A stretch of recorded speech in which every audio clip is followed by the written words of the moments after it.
Sing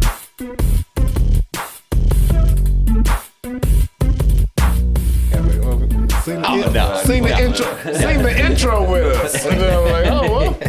You haven't listened to every episode, bro? Well, I didn't know y'all was doing a show tomorrow, so.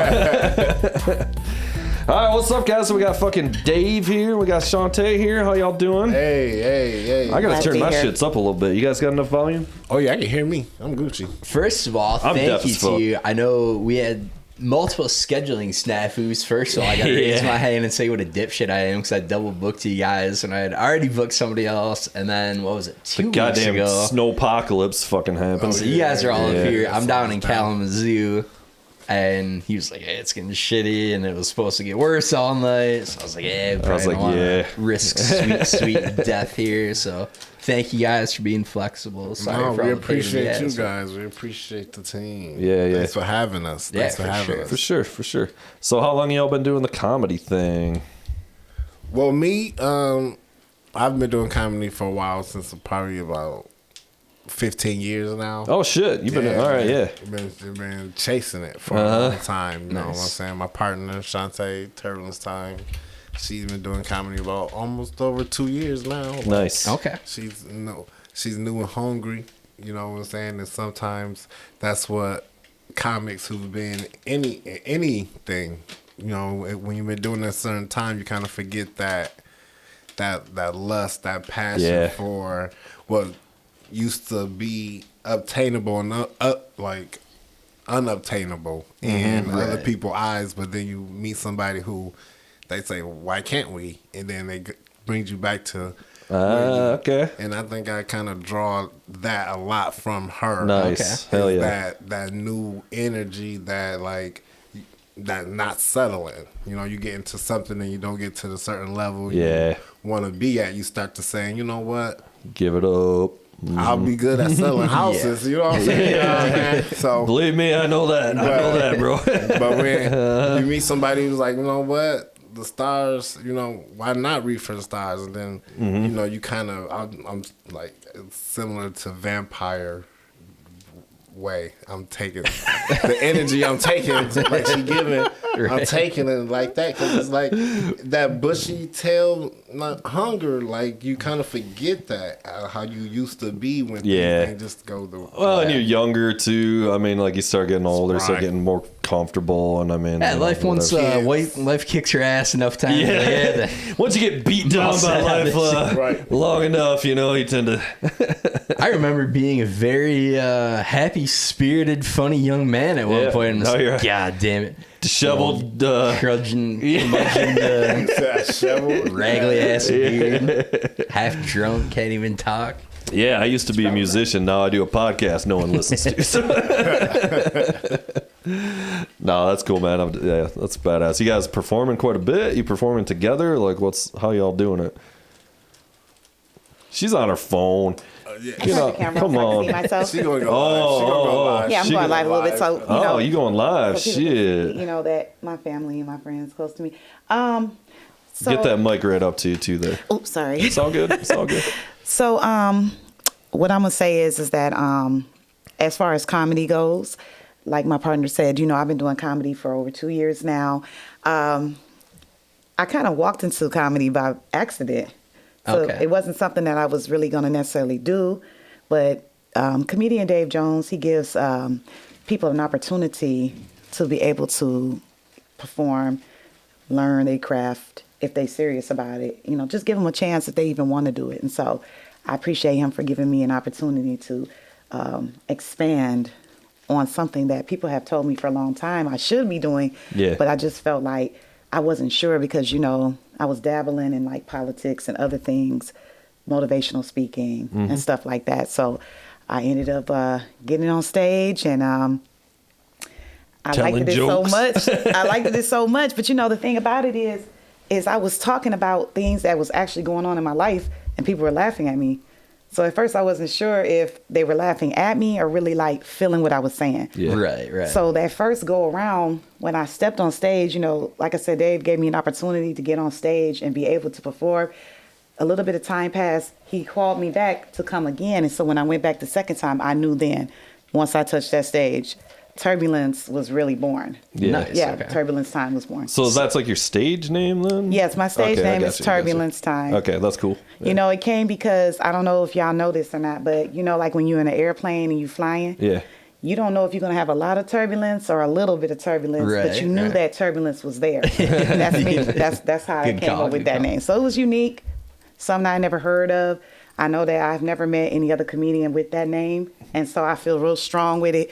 So Sweet. I'm coming You got through. that T-shirt. Yes. Looking good. Yep, we got the NWC. What's NWC? New World Comedy. With that NWO ripoff logo you got there. We got a comedian. We got another Copyright. comedian. No, not. I'm actually Dr. Dre's lawyer, if you didn't know. So we're gonna have to talk after the show. We got to talk. All That are right, forthcoming. We're pretty cool about Yeah, it. no, definitely. I will definitely have to say, when it came to taking from something like inspired, like the whole, if you do watch wrestling at all, you know. Oh, that's what it actually. Yeah, Yes. yeah, okay, yeah. That's where it Yeah, came that's from. right. That's right. Yeah. The way they did what they did to the industry of wrestling, you know, fake or real, whatever. The concept of it all, Yeah. Right. was captivating in its own little athletic soap opera type of way. Yeah, you yeah. know what I'm saying? Oh, people I love never that did shit. much of the wrestling Yeah, me thing. either. NWO, that was kicking off, and they got Hogan. Yeah, right? Is yeah, that yeah, They yeah. stole the Hulkster Yeah, he from came out. WWE. He came I out with a forget whole what it's new called. attitude, smacking bitches Oh, yeah. and everything. I'm like, okay, Hulk gonna smack a bitch. yeah, oh brother. Yeah. You know, they almost- gave listen, people brother. hope. They gave people hope that, you know, how you could solve your problems is just by throwing someone off of a ledge. Or Yeah, I mean, throwing you them in know. a ring, you know. Hey, that works. I almost have more of an appreciation for that, like the older I get. Yeah, me too. You know, because when I was little, I was like, "Oh, if it's not real, why is Yeah. anybody watching?" And I This is didn't get it. And stupid, it's like, but, yeah. oh, it's kind of this like awesome exercise and absurdity. I've got a ton of buddies who still like watch SmackDown religiously Yeah, and go man. to a live. Still They watch fucking it. love Know it, it's swear fake. by it. Oh Yeah. And everything. Yeah. Know the Well, that's the thing. character's real name. Yeah, yeah. Right. Knowing that Yeah. it's like all an act, it's funny, it's whatever, you know. It's didn't comedy mostly. That's the thing I didn't get about it too. Is really there's so much theatrical. It's comedy very in that theatrical shit, in you its know. own route. They Yeah. literally have. I don't know if you guys like listen to the Rogan podcast or anything, or know Tony Hinchcliffe, but he's a comedian and he literally wrote for, I think it was WWE back in the day, so like they got Vince McMahon and they got shit. writers, yeah, Yeah. Yeah. It's a They whole do, yeah. production, I yeah. read that dude. That's smart though. Yeah, you know for what I'm real. saying? Oh, it's smart as 'Cause hell. It's like, yeah, it's And an sometimes they let like certain people win that time, and Yeah. then sooner or later they let the other person win. Yeah, yeah. So it's kind of like a back and forth, Right. like a snowball effect to keep people, you know, excited, buying merchandise coming through. Then you see people took it to the limits. You know, shout out Dwayne The Rock Johnson. For real. I just saw some shit about him today. They listed as everybody knows or whatever, he got cut from the football team, whatever. He was in the minor league football or whatever. Yeah, you know. CFL. And then it was like, and then here's everything he's done since, and they just listed like has his own this company and his own that Yep. company, and like obviously he's a huge movie star and he's worth $800 million and blah blah blah blah blah. It worked out pretty okay. Yeah, I think for he's him. doing all That's a right. safe Yeah. statement. Yeah, people's elbow. The people's elbow, baby. That's right. Worked out. And he had the corporate eyebrow too. Is that Yeah, people's eyebrow. people's first, eyebrow, and then everybody's- it- yeah. Right, yeah. Yeah, it's just funny how you get wrapped up into it so much that knowing that it's not real doesn't affect your mindset. Yeah. On Well, in a lot of ways, it's like reality TV, right? It was like it's the not first reality TV in a way. overtly That's why like they a worth scripted so thing, much. but it's all Yeah. It's worth so much. Like Vince Yeah. McMahon and them, they worth so much money. Yeah, because They literally got people watching fake stuff. Yeah. Faithfully. Yeah. Like, Did you ever go to any of the shows and shit, like the live shows? I went to and one. stuff? Yeah. I went to one Monday Night Raw at Yeah. Van Nant Arena. Nice. Yeah, I never got a chance to actually go, Yeah. but in Grand Rapids they did have some things down at the Van Andel Mm-hmm. in association with that, but some of the people that I would have liked to have seen wasn't even here, so I was like, Yeah. I'm straight. I'll just watch it on TV. right. I mean, people are hardcore into like I don't know what you call it, minor league wrestling stuff, local stuff. I mean, there's all Right. kinds of Backyard local league, wrestling. backyard shit. Oh dude. yeah. throwing on motherfuckers on the thumbtacks. Dude, we went to so one time when I was pretty little, my dad's like, all right, there's this like amateur minor league wrestling thing, exactly what we were talking about. So we're like, all right, let's go and check this out. And it's outside of like some old abandoned warehouse in Mesquite and looks sketchy as hell. So we're rolling out there. They've got a ring out in this parking lot, like out in broad daylight. We're like, what the fuck are we getting into here? And they get out there and they've got all these ridiculous like low budget characters and shit. And they bring out this guy. They're like, he's a force to be reckoned, going through the whole thing. Like, he's the janitor. And we're just like, what? These guys are out like mopping over all this shit. Like, all right. Nice. Fair enough. Nice. The janitor laid to waste, to be clear. Got dominated. He's an imposing force in the ring, without question. My brother, he played in rock bands and shit. And not to tell his story, but they were on like a tour, kind of like small shit, but they ended up playing this like backyard show, and part of the backyard show was this crazy backyard wrestling shit, but it was like hardcore wrestling, and these dudes beat the shit out of each other, like broken arms and like blood and shit. They dedicated to that. They were like this like emo rock band, like, all right, now we're gonna play our set. And these guys are just like beat the fuck out of each other, and it's some wild shit. It's funny because it'd be like they take it to the level from real blood versus that this trained professional who know how to lightly grace himself for the ring to make it seem like he's that's our cat Gracie. She's right. I have a severe pet allergy. Oh dear. I do have an EpiPen in the car. I'll try not to have to pull it. I can put her away if it's a big problem. They know I have Well, that. She's just the friendliest cat ever too. tell. So Yeah, she wants love. Yeah, she does want Cats love, universally hate me except for this one. So she loves to come down for the podcast and chill out with everybody and shit. So how did you two end up getting hooked up? Like, you want me to put her away for you? I can if it's a problem for real for you. Yeah, no worries. Because I don't want to break out. We don't need the incidents anyway. I would hate to do that. Yeah, and she loves ladies too. So. I'm not sure the podcast insurance covers it. Look, he says, I don't want to be liable. I'll buy you some Benadryl, but I ain't doing that else. So how did you two get set up with each other? Like, how do you meet? How do you start doing shows together? Like, what's the story with all that? Well, we met at a mutual friend's birthday party that they had, and then they introduced me. I've been doing comedy in the city for a while, and people just heard of who I was. It was my birthday. Oh, you said a mutual friend's birthday. It's me. I'm the mutual friend. We met through a mutual friend. Yeah, we met through a mutual friend. Well, this person we met through a person that knows us, and it was my birthday. And so I was told that Dave does comedy and that, you should try to go on stage and do comedy. And so Dave was like, if you want to come on stage, I'll give you a few minutes, this and that. And so at first I wasn't sure if Dave was really for real. Like, because, sometimes people tell you they'll call you and all that, but you never know. Right. You know what I'm saying? Story of my life. Hey, you know what? He actually hit me up and said it was a show coming up at this particular club out here on Division. And I came, did the show, and after I did it, he was like, yeah, you did a good job. He was like, I want to make sure that, you get more comfortable on stage, doing what you're about to do and this and that.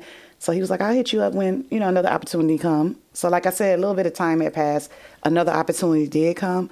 And when it came, this time I was more like, I really was determined to really do this. So I came on stage again. He gave me a second chance. And after that, I began to watch his techniques, watch his shows, go to his different shows, support the other comedians that I was beginning to learn who they were.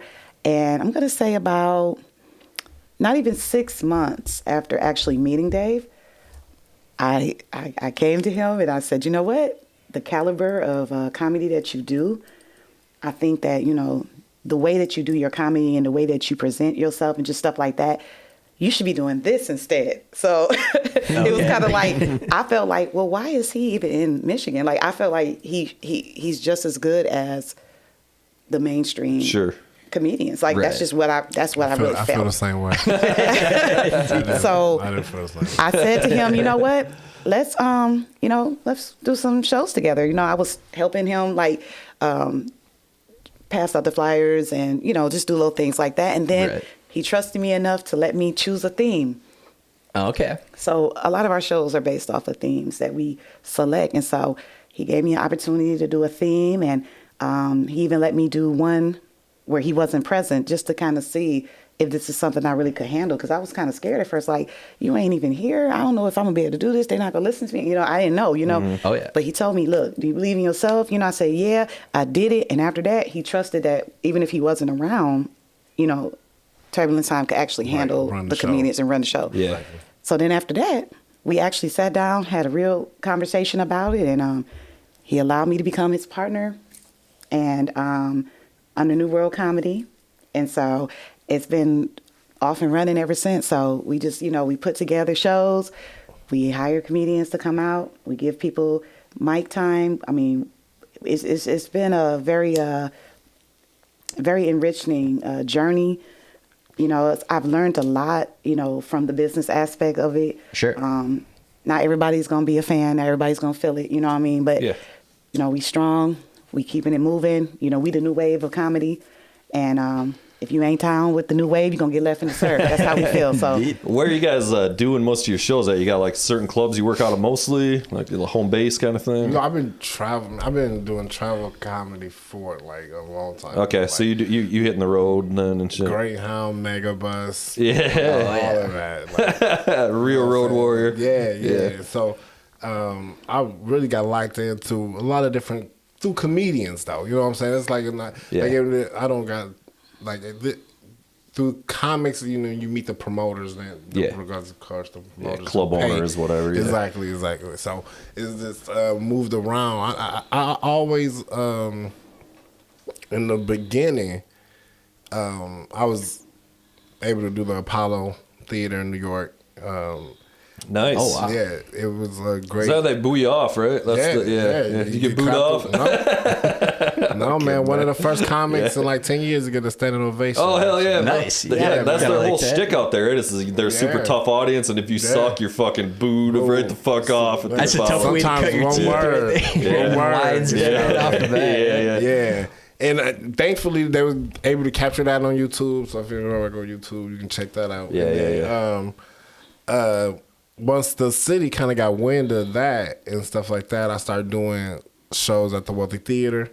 That's a theater here in Grand Rapids. Historic Mall. Like about 400 people were sitting there, but I didn't know they did comedy shows there. Yeah, they do whatever you want. Oh, okay. So if you book it, you book it. Yeah, I got you. Yeah. They can do the band. Sure. Yeah. So they it was good for me because I knew the people who was wanting to come to the show wanted to come see me. So me throwing a show to come see me, tickets didn't have to be extreme because they pay to see me. You know what I'm saying? So I would make tickets like just $7, 2 for $10, just to make sure the place was packed. Man, you know what I'm saying? This is back when DVDs was popping. So, and then so we'll turn those shows into the DVDs, and then I'll just be selling the DVDs until the next show. You know what I'm saying? And then just do it all over again. So thankfully, a lot of my comedy is already like recorded, like from 10 years ago, so if there's ever any jokes still pop up. That's dangerous business, man. You call stuff back from 10 years ago. Stuff changes so fast now. It seems like even in movies and stuff, you look at a movie from 6, 7, 8 years ago and some shit they were getting away with that was hilarious at the time. Now people are like, whoa, can't do that, can't say that. So it's got to be wild.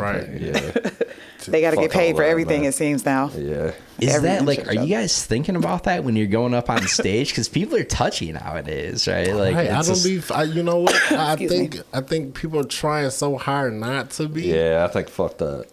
You know what I'm saying? Yeah. That's the comedian's job. You know what I'm saying? Yeah, I think now is just becoming like, there's always that line of vulgarity and you can tell when someone's being hateful and joking. Hopefully, Right. if the comic's good, that's what we always say. We always say it's about intent. It's about what your intent is. If you're clearly joking, and you're fucking with something. The comic gotta be, good for that. Yeah. You know what I'm saying? That's the comic's job too, though. Yeah, that's the thing, right? Like as long as it's coming from a good place and you're genuinely trying to be funny and not be an asshole, but like.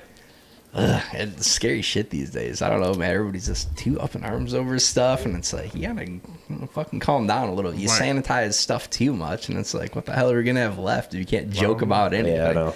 The thing I think we always go to, I don't know if you guys are nice. South Park fans. Thank you. But the South Park guys are always like, either everything's okay to make fun of, or nothing's okay to make fun of, which is kind of the perfect way to look at it, right? Because like, you start, it's okay to joke about this thing, but not this thing, and then it's like, that it's a slippery where slope. you draw the line. Yeah, I mean, the craft and the gift of finding something funny and something sad or depressing is, I mean, that's a coping mechanism, and that's what we kind of really believe in, is the whole ministry behind laughter. You know what I'm saying? Treating it more, not just about laughs and financial security, but I do want to be healing people at the same time. What we're doing, which is another fucking a little bit of a pet peeve of mine is when comics. I feel like comics, especially when they get really successful, they start getting too soapboxy and forget about the jokes. And it's like, I'm okay with you bringing in your philosophy and stuff. Obviously, that's what a big part of it is. But like, it also, you have to remember that you are doing comedy, that means you got to be still making people laugh. You know, like I don't need like 10-minute stories with no joke. See, that's where comics. That's my opinion. See, and that's where. I'll say only reason I say certain comics is because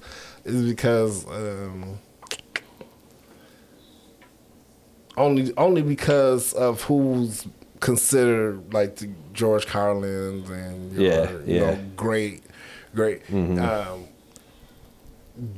people had to get to a point of the audience knowing they're funny already for you to be like, I'm gonna sit there and let you talk to me for 7 minutes before the joke come at minute number 8. You got no comic you've never heard of can come up there and do that. It has to be a comic who's well established. Oh, for sure. Super well respected to where you know this is going somewhere. Yeah, for sure. You got to have enough credit in the bank to be able to know what's going on. But I also feel that part of it, though, and I'd like to know your thoughts, is I feel like it's almost part of it, though, is like just an ego thing, too, like where they're just like, I don't have to be funny anymore. Everybody loves me, so they're going to all hear what I have to say about subject A, B, C.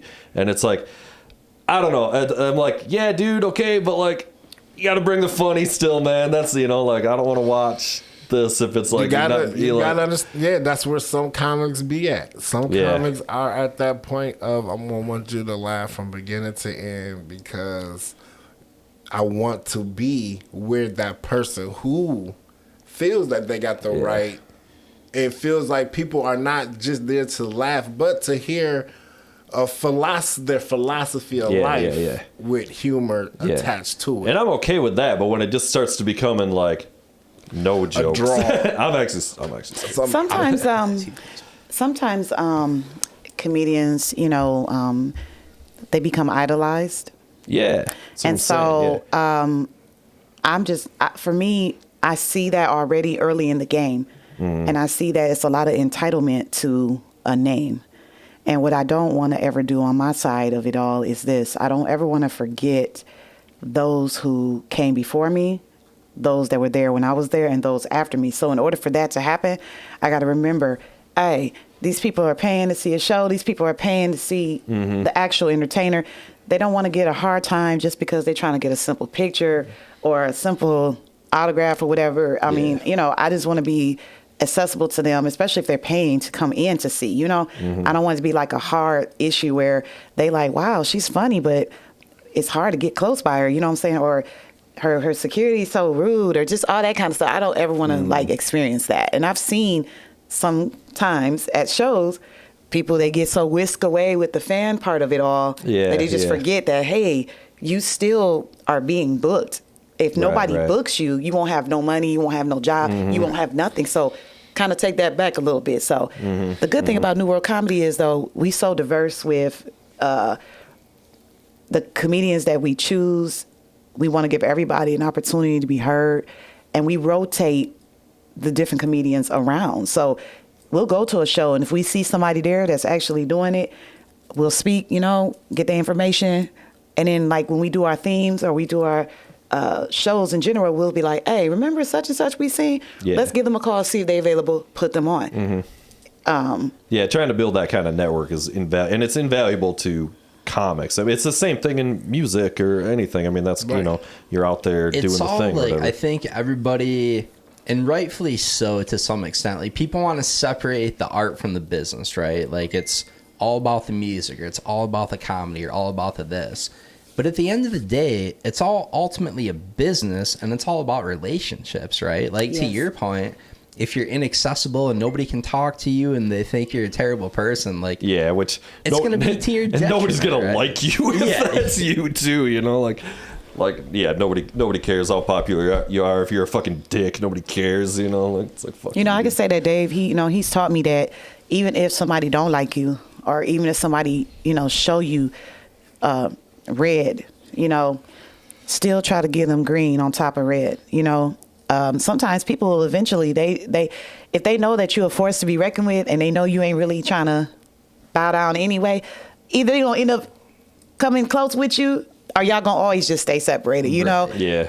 He's taught me, you know, we can't do that. We can't afford that. We don't have time for that. We just don't. So, you know, we want people to come out to the shows. We want people to feel welcome.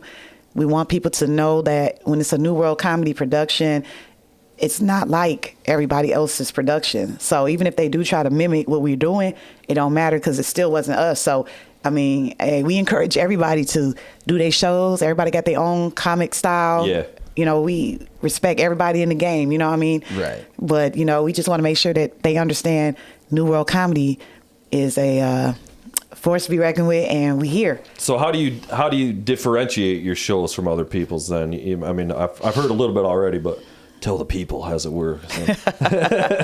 Well, what I can say is that, like I said, when I first met Dave, he was doing shows obviously before me. He was putting on shows, giving comedians a chance to further their potential and get their stuff stronger. He always made room for other people. He never tries to overshadow anyone else's talent or their ability to perform. And that's another reason why I'm glad he's my partner, because at the end of the day, if we're not progressing and you're not able to challenge yourself to do better, you don't want just somebody that's on your team that's going to just say, oh, yeah, you're doing good, when they really know you're not. And they really know you're not making no real money or no real moves, right? So what I will say is that what makes New World Comedy stand out is this.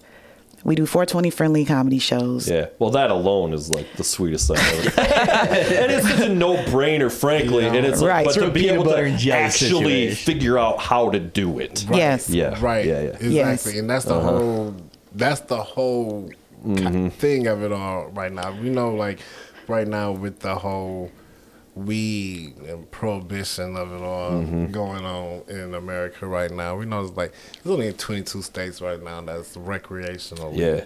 You can actually smoke at. You know what I'm saying? Right. So why not have a place for people to come laugh and smoke? So there's consumption licenses for the buildings, and we look into all of that. We make sure that, you know, everything's done by the book to where people can come and have an experience to where they can comfortably smoke while we joke. We got comics coming from everywhere just to experience. You asked what the difference. One, I feel like I said, the 420 magnifies New World Comedy. It's a new world we living in. You know what I'm saying? I'm not saying we're gonna have AI comics, but that's coming. But that's a different thing. Only I'll be writing for comic. You'll be writing for the AI. No, our idea was we want to do a 420 movie theater. So the same concept, but just where it's and then our joke was, of course, too, beyond that, it's not only is it 420 friendly, but you have to get high. Mandatory. Yeah, it's prerequisite. It's mandatory. Like, we're not showing you 2001 you gotta Space drop Odyssey dirty to unless even get in through the door. Else you got no shot. You can't about our shows. If you ain't got weed will be supplied to you. You can't actually even avoid not getting our shows. Well, some of those dudes, I think, like the Legion of Skanks crew or whatever, that comedy crew, they have some kind of festival or something, and part of that's super. They do the big fest thing. Sorry, they do that, but I'm thinking of something else that's in in Canada or something, because it's like more legal in Canada, where it's some sort of weed show. Well, 420, during 420, there's a lot of different comedy shows, and then places that you never even realize. Right, sure. Let smoking happen at their location. This Michigan. You know what I'm saying? We in a new genre, like it's a whole new time right now when it comes to weed, to where like even when it comes to the dispensaries that's popping up, they got a whole little Game of Thrones thing going on with them. Of course, So it's like, let's strike. You know what I'm saying? Let's get it while people. And then there's nothing more diverse. You know what I'm saying? True that, dude. We've always joked about that. Go ahead. I can't wrap my brain around this. I've said it many times because it's such a different world now. Because we're both about the same age, coming up on 40, and it's like back in the day, it was this big excursion just to get weed, right? Like you gotta have a guy, and then you gotta meet the guy and do this whole thing. Yeah, and now you can fucking throw a stone in any direction, and you're hitting 15 weed stores. And it's potent so crazy. shit, man, like good ass shit that like we didn't have. Yeah, this is the old school. This is a once a year. We got the kind bud. Dude, I don't know if that was a thing, but it was like once a year, everybody had come back from Colorado after they had the good weed, and now it's like you can't even find swag weed. Yeah, it was like a big deal. Whole different and then Michigan being the first one for real in the Midwest, we the heart of it all. That's true that. Around us, even still, the states around us still come here. You can see people walking out our dispensaries with just bags. Yeah. You're not from Michigan. And now it's like, when it first came legal, there's so much supply now that the prices come way down. And so like now you can get like fucking mad shit. It's ridiculous. Cheap, I saw a thing the other day, $25 for an ounce of shade. Yeah, what's the one with the? That's unheard. We went to the fucking Snoop show. What's the fucking place that had they had one of those planes with the flyer behind it. Yeah. And it literally just said free weed. Yeah. House of the day. Yeah, House of the day, dude. Yeah. They're flying over the top of the fucking. They just want you to come in here. They want to be on top. Yeah. It's like I said, Game of Thrones. They playing. They all trying to. Well, they want to be your hookup, right? Exactly. And I mean, like, and that's why they all got the points programs. And dude, that shit, fucking man. I went in there once and fucking literally left with a bunch of shit with no dollars. You say it's your birthday coming up? Yeah, right. Yeah. Go to your birthday. Every dispensary in the city would give you a free pre-roll. Best one ever. Right. So there was this place, I don't even remember where it was at, somewhere like Southwest Michigan, obscure little random hillbilly ass town. Greenville. And it was when it was basically. It might have been like Bangor or somewhere down there. So I rolled down there one day. This is when it was still medicinal only. And their points program was they have, like the bubblegum machines where you put the quarter in, spin the thing, the little, you get some kind of prize that drops down. They had that, but it was all different shit in there. It might be, percentage off or $10 off or a free pre-roll or whatever. So that was like the sweetest one. Yeah, that's wicked sweet. Yeah. So when you guys, getting back to the comedy a little bit, you're saying you guys pick themes for the shows and stuff. How do you come up with those? Is it like current event type stuff? Is it just big random themes? Or how are you doing that? We try to pull from like Universal as possible because we try. I get a crowd Universal. Our lineup is try to be as universal as possible too, just because all different point of views I like to be represented at our comedy shows. You know what I'm saying? So the more different, diverse comics you got, the different point of views, and then that way you can kind of usually see a universal funny meet, like there's gonna be a meet to where that's funny everywhere. Yeah, you know the nexus of funny. Exactly, exactly. And that's what we like to try to bring in when it comes to our themes and setup. We want people to be familiar with it no matter what. So we will have a Wheel of Smoking show. That's our next show. Everybody pretty much knows Wheel of Fortune. We had the Stoner Simpson show. We had the. We had our family. One for us, we're big Simpsons fans. We had our Family High show based off the show Family Guy. We did the Scooby Blue How High Are You show, the Willy Wonka and the Smoke Factory show. Nice. I think that me and Dave, we both like a lot of movies. Yeah, we watch a lot of different movies. Okay, we're big movie guys. And not a lot of adults really watch cartoons really anymore. You know what I'm saying? They're so busy doing other things, but we still watch cartoons a little bit. So you know what? Yeah, man. We just throw out a theme, and if we can honestly see it, then we kind of work with it. You know what I mean? Yeah. But if it's something that we really can't, then we'll be like, we'll try another one. Let's throw out another idea. Dude, Aqua Teen Hunger Force. You guys, Aqua Teen. Yeah, oh man, I didn't really watch that much. Really? I didn't. You are kind of Frylock, dude. You're kind of Frylock, man. I know. I'm familiar with it because all the other shows around it would come on. That was kind of the one, man. You need to get way more high and sit down and watch some fucking Aqua Teen Hunger Force. Because you know what, and I be, man, I be so tunnel vision when it comes to certain things, bro, that I don't watch nothing. I be, you know what I'm saying? People, I know for real. People really gotta. If it's me not trying to promote my show or me not trying to do my comedy, make sure my stuff on top. Yeah. I really do not watch nothing, and it's not just. No, I hear that, dude. You're trying to be productive. Yeah, and it keeps you original when you just don't this certain stuff. I just can't. I can buy burgers. I can't. I watch that shit. I can't not watch it. Well, part of it too. John.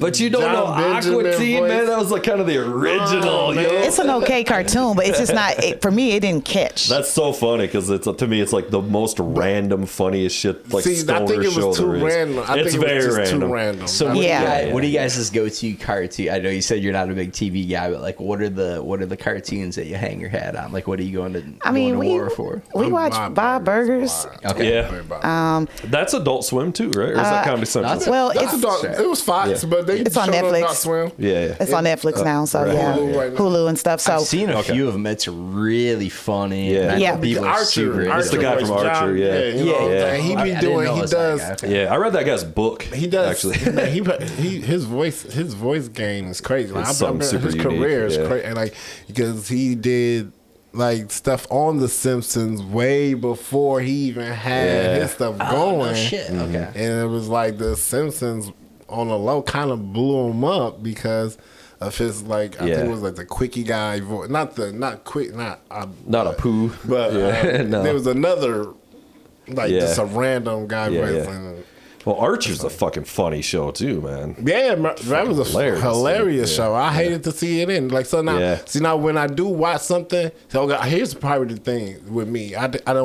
I can't watch it come on next week, so I'm watching it. It got to be already 16 shit, seasons, dude. and now I'm about to sit and watch. It's so much better. And now I finally see what everybody talking about. It's I would probably watch that show. Yeah.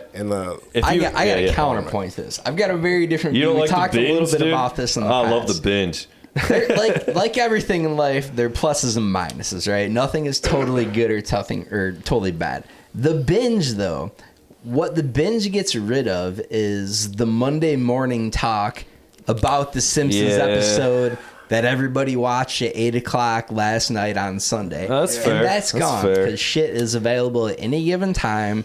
There's no more appointment viewing and no more water cooler conversations where it's did you catch Seinfeld last night? Did you catch Simpsons last night? Right. That's all gone because it's all over the fucking map. But when you watch it as a binge, you get you're so much more locked in, and you remember the story, or it's you don't. Yeah, it's a long movie. Yeah, it's a good long movie. And and in comedies, especially when jokes start adding up, onto themselves and shit in the right. You gotta know. Yeah, and you would have forgot. Exactly. Yeah, so that shit hits so much harder when it hits. And when it comes to that, I think with the binge talking and I mean the cooler talk and all of that stuff. But again, it's a new world, bro. Yeah, it's like, true that. It's not like that with television no more. Ain't nobody just really talking. But I'm an old ass man and I want to go back that way. Goddamn. Like more because nowadays the cooler talk at a job, they telling you about the business they trying to start out their garage. You know what I'm saying? Because that's where people minds at now. Of I don't want to be completely consumer. Right. So so they don't. It's tough unless you're a child now to dedicate yourself to watching something every week. Yeah. And you know what? There's a different side of it. Kind of, actually, it's almost what we're doing right now. Is now that you can binge, now people connect on whole shows. You're like, oh, you're not an Aqua Teen guy. Oh, you're a Bob's Burger guy, whatever. So like. It's kind of the same thing. It's almost like at a deeper level. Almost like I invested all that time into watching whatever fucking, So. Yeah, I want to piggyback on your question, though. Rick and Morty. Yeah. The regular show. Let me see. Adventure Time, stuff like that. Yeah. I'm really into that. I've seen Adventure Time. Yeah, Adventure Time is really, that's one that you really got to start from the beginning. Okay. To kind of learn about that whole saga. But cartoons like that are like vintage to me right now because of the way that the new cartoons are. They just don't really make sense to me. Like they don't catch me long enough to keep. So cartoons like King of the Hill, stuff like that. I mean, I like that kind of stuff. Oh, King of the Hill is great. Yeah, I find those huge Mike Judge funny. fans. Beavis and Butthead, King of the Hill. Yeah, movies. And people Dude, find it's so much funnier. We think the first. We're gonna say the same thing.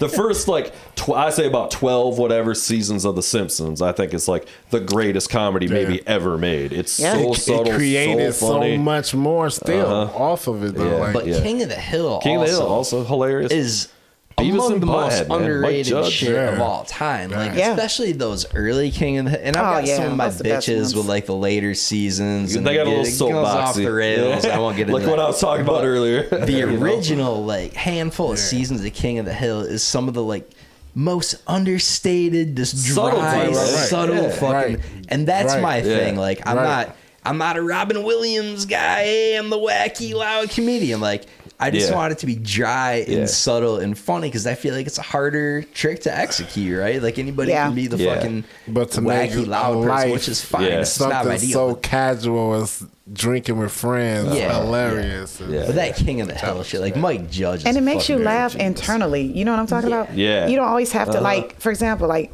We like Seinfeld, so watching. We were just talking about it at dinner. I'm going back through yet again one of the all-time classics. Yeah, that's I love that show a lot, and I like it because they don't try to be. To me, they don't try to be extra funny, but some of the stuff that they're doing, their mannerisms, the gestures and stuff, it just makes you laugh. Like you have no choice but to laugh. Yeah, those guys are true fucking professionals, right? And it holds up. It's so 100%. It's That's a little. The thing. Some of the first couple seasons as I'm going through, I'm like a little bit of this is a little cringy, but it's pretty fucking funny. We're talking like season 3. I mean, it was a long time ago now. Yeah. What do you guys think about Curb Your Enthusiasm?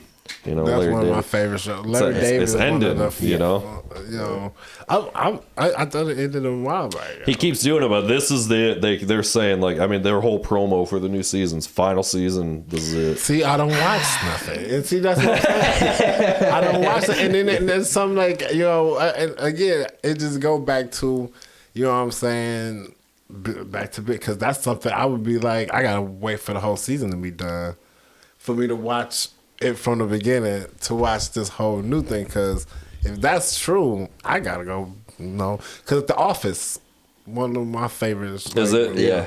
Like I rewatched that probably a couple times. Just I kind of missed The Office, and then it was kind of like it got so popular. I kind of pulled the like it's too popular for me. Yeah, no. Office is a great show. My whole thing with like any network television, any shift can mess up.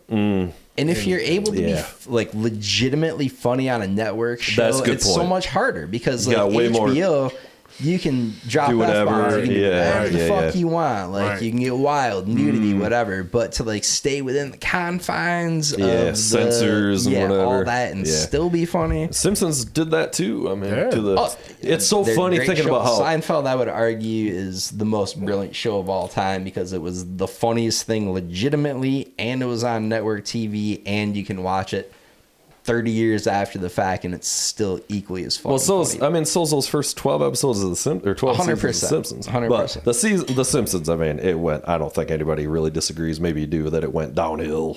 Yeah, I mean, it kind of changed. It had to, of course, it had to make a decision on changing with the time. Yeah, I felt like they tried to become Family Guy, which was what they should not have done. You know what I'm saying? You can't, like, you're the Simpsons. You're the, you know. I feel like Family Guy is a spinoff to me of the Simpsons. It's a more advanced, and then it got advanced popular, version so of it. And of course, writers turn over, and so it's like, you know, it's just like younger school, and that's what they're doing. Right. And, so, and they know how to show a disrespectful homage to them at the same time. So like they saying, okay, you know, but throwing shade.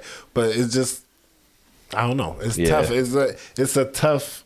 That's like a tough accolade when it comes to seasons. Any shows that's like 10 season plus strong. Yeah. And it won't get to 10 seasons unless it is good. Nothing does. You can skirt into 4 or 5 seasons maybe on a show that kind of sucks, you know, if you get lucky, but like network television, you see a lot more of that. When's the last time you've seen like an HBO, Showtime, like some shit like that having a 10? They don't do it. They cut that shit off after 5 or 6 seasons because they're like, but I see some of the shows though, like for example, like who's keeping MASH on? Like I just didn't understand the show. Like I didn't get it. MASH? Did you say that? MASH.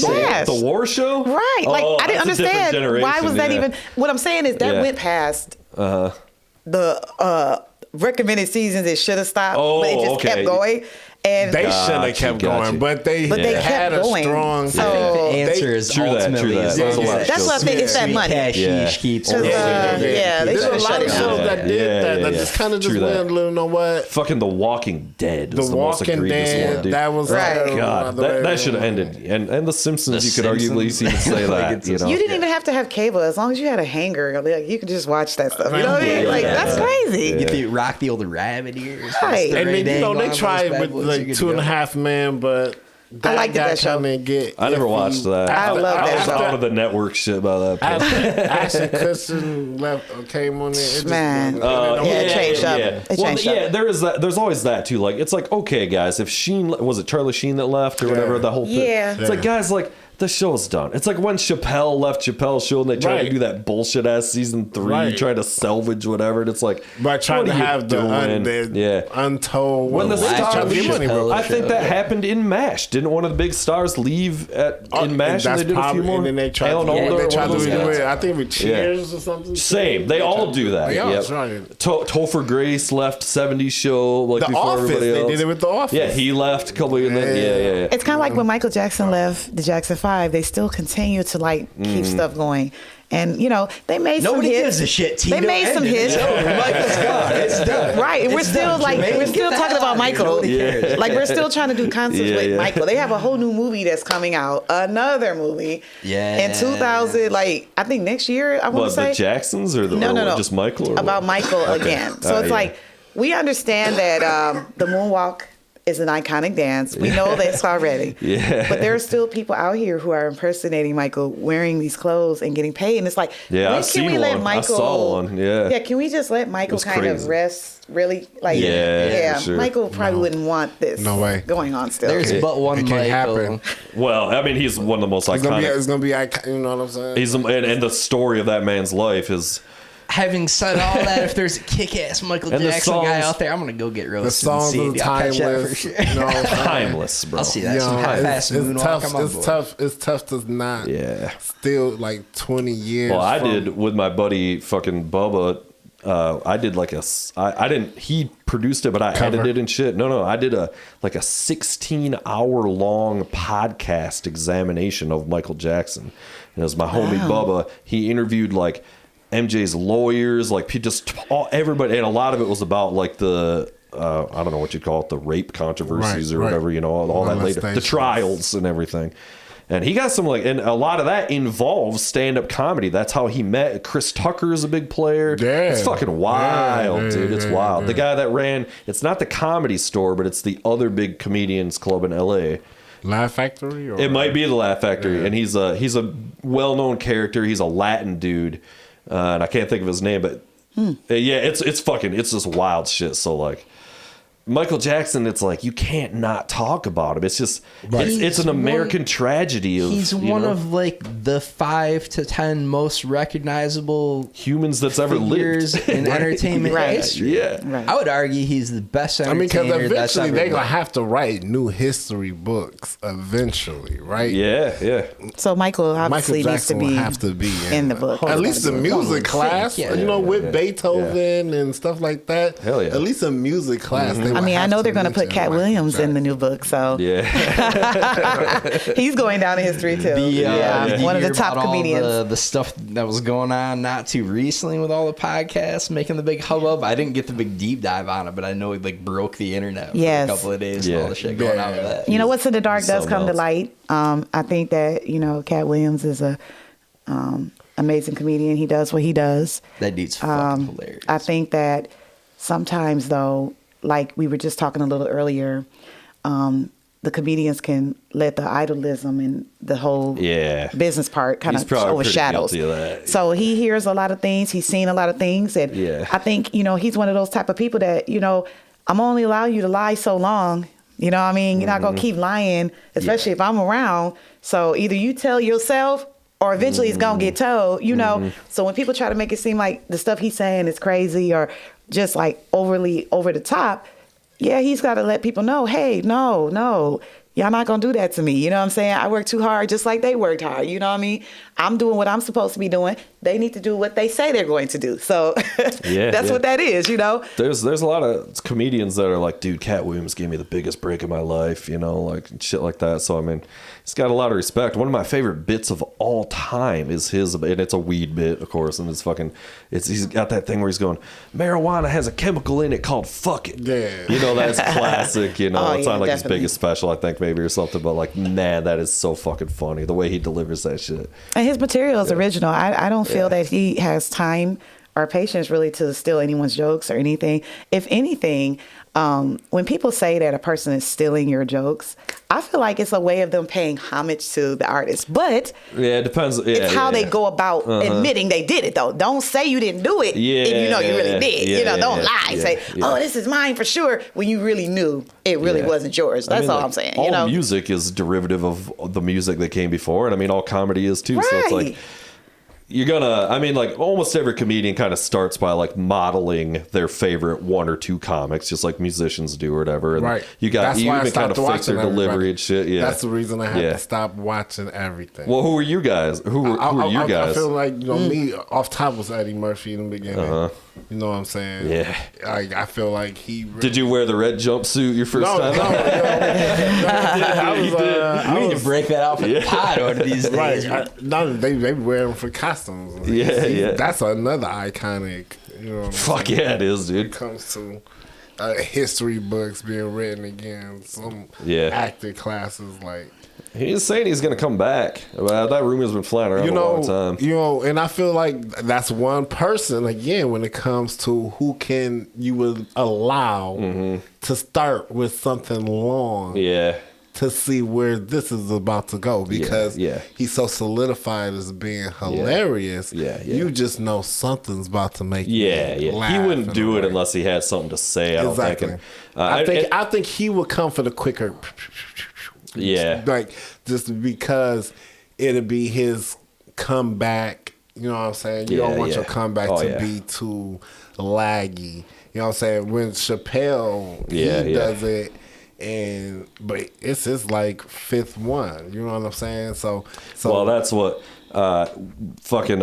that's kind of who I had in mind when I've been kind of ranting about this. We've talked about it on here before. Is I feel like Dave, and as much as Dave Chappelle is one of the greatest ever, and Chappelle Show's like the funny shit's ever been made and whatever, his new specials to me are like it's kind of like it feels like the jokes aren't really there, and he's like, you guys saw the new one that we just dropped? I think we were asking if you were going to catch it. Yeah, we did. And like, so there's just stuff like, even just like the intro, it's like, it's really smug. It's like, dude, we get it. You love you some you, it's just like, I'm like, okay, man. Like, Chappelle does love him some Chappelle, to be clear. Like, and one before, just to give you another example, he's like kind of like calling himself the GOAT in the set. And it's like, you're gonna call yourself the GOAT in your own set, you know? I'm like, well, he knows he is the GOAT though. So you have to believe who you are and what you put out. You know what I'm saying? And he's been doing it long enough to where he has earned his name, he has earned his stripes, and he's going to be respected as such. And it's like, for example, not saying that. Well, I'm just saying, like, for example, I'm gonna give you a prime example. Like with Dave, for example, I told Dave. This Dave, not Dave Chappelle. Dave Jones. A lot of Daves. Comedian Dave Jones. Comedian Dave Jones. I told Dave that, you know, he's a legend in the state of Michigan. Period. He's well known for doing comedy, selling DVDs, selling out the Wealthy Theater. He's one of the very few. I mean, I'm not even sure if any of the other comedians that I even know out here right now got a standing ovation at the Apollo Theater. I mean, that's not something that everyone gets. You see what I'm saying? Yeah. So, I mean, he even won the Make Shaquille O'Neal Laugh contest. That's not something that everyone gets an opportunity to do. No shit. Yeah, he did. Did you really? Yeah, it was a contest. So you met Shaq and all that thing? Let's crack off the decent. That's good work. That's good event. It was a dope. And then that go back to what I was saying earlier. You know what I'm saying? Certain accolades hit that you think, okay, bam, this is the time, this is the moment. This is and it don't play out all the way. Then you start to get to settling. Yeah. You know what I'm saying? But then you start to meet somebody who comes in with that same attitude you had when you first got that standing ovation at the Apollo Theater. Yeah. First one that was Shaq. The Apollo Theater was 2012. I did do a commercial, Doritos commercial that was in 2016. Are you getting any sweet Doritos kickbacks, like free chips for life? What's the status on it was free that chips? competition at Super Bowl. You know, the Doritos winner we made to the top 3. You know what I'm saying? Yeah. So they aired it on the Super Bowl. You know what I'm saying? It just didn't win the $1 million, so they don't repeat it. That's killing. But they still gave us a check. Still got a little check. You know what I'm saying? They still give. Well, they didn't pay you in Doritos. Like, that to me is the biggest fucking. Right. You could have that lifelong Dorito drip, dude. Just I would have took the lifelong Dorito. For real. Because then I can just flip them chips. I also want to make a comment too that, you know, being a female coming into comedy can be quite challenging too, because, you know, if you just coming into the game, you're new into the game, you know, a lot of times women, our topics, our categories that we talk about can sound similar. Yeah. And so sometimes one might think you trying to emulate them or whatever not. I know a lot of different comedians that are, you know, the mainstream comedians. But when I started doing comedy, to be honest with you, I didn't have a direction. I didn't have, you know, like someone that I was like, oh my gosh, I want to be like that particular comedian. Okay. You know, the only thing I knew is things that I had been through, things that I've seen, things that I felt like people want to talk about, but they act like they can't. Yeah. So that's the person I am. I'm going to say that stuff, right? Yeah. So the only person really that I could say that, you know, I was like learning from, you know, instruction wise, as far as just delivery, presentation, originality with your jokes and stuff is Dave. So, I mean, I've worked with other comedians, obviously, and I've seen a lot of people do their work. But I'm saying that as far as being able to go to him and say, hey, I have an idea, this is going on, this and this, he would actually sit down here with the ideas, and if he say, okay, that sounds good, you know, throw this in there or that, you know what I mean? So it's like figure out how to tell it. You know, like even though he's my business partner, you know, I would say like he's more like he's a mentor to me in comedy. Sure. So if he's got that good ass weed too. Yeah. So I trust. I would to be real with you, like he's in my mind, he's already mainstream. Yeah. Period. So it's not really like he's becoming mainstream. No, he is mainstream. He's gonna be bigger. But my thing is, I would trust what he's saying to me before I would even trust someone else that's already been out even longer, because I know that he's coming from a genuine sense. You know what I mean? Sometimes people can come at you and they want to throw salt in the game. Yeah. You know, and you just either you're gonna take the salt, and catch it or you not. So being a female is hard because a lot of men, they'll overlook you and be like, you don't know what you're talking about. I'm funnier than you. They'll come to devour you. Yeah. Even though Dave caliber is higher than mine, he knows it. You know what I'm saying? I even told him, there's been times where we've had competitions where, like, he's said, you can sign up for the competition too. We can be in the same competition. I'll tell him, nah, I ain't trying to lose. You know what I'm saying? I don't want to lose, But he would tell me, hey, you know what I'm saying? Just don't necessarily go in with that. Don't always just say, like, I'm going to lose off top. You know what I mean? Still do what you do. Still work on it. You know what I mean? Because it's a win-win. It's a win-win, whatever. right? Yeah. Well, it's a win-win because with New World Comedy, we winning regardless. Exactly. I rather lose. If I'm gonna lose, I rather lose to my partner. Than anybody else. Anyway, so more I'm straight. team at bats is always a good thing. Or it's more all hands good in the fun. jar. Like, is everybody really losing? And that's where comedy, I feel like the direction comedy be going on. Like, I be with it, but then I don't like funnier. Like that whole like I understand. Like everything is everything a sport? Like, you know what I'm saying? Like is everything gotta be like competition? Yeah. No, I'm with you, man. When it comes to when it comes to what I'm trying to do with my comedy, being more of a service when it comes to mental health and just healing people's depression and things like that, I don't really think about funnier. I really just think about funny. Right. So when people be like, "Who's funnier?" I can't really. Yeah, it's so subjective. You know what I'm saying? 100%. So like, I feel like there's a pinnacle. You know what I'm saying? Yeah. A human race, funny pinnacle you can reach. Yeah. Okay. Yeah. You know what I'm saying? I like that. Yeah. But mostly like the news segment of this podcast is what you will hear momentarily. For sure. Right. He's like, no. And at our shows too, we give vendors, people that's in the community, local vendors or non-local vendors, an opportunity to be able to sell their products at our shows. Oh, that's tight. Yeah. Because like we what feel kind like of stuff you got? We feel like everybody can win. Well, we have like food vendors. We have sweet vendors, like they make clothing like treats, lines. clothing lines. Nice. With a 420 friendly show, that seems like a natural fit Yeah, there with some goodies and some food and stuff. We try to Right. It's a good call. spread around the whole city. A lot of people come to the shows and you normally support something that, Right. Yeah. Yeah, having local food, man. Yeah.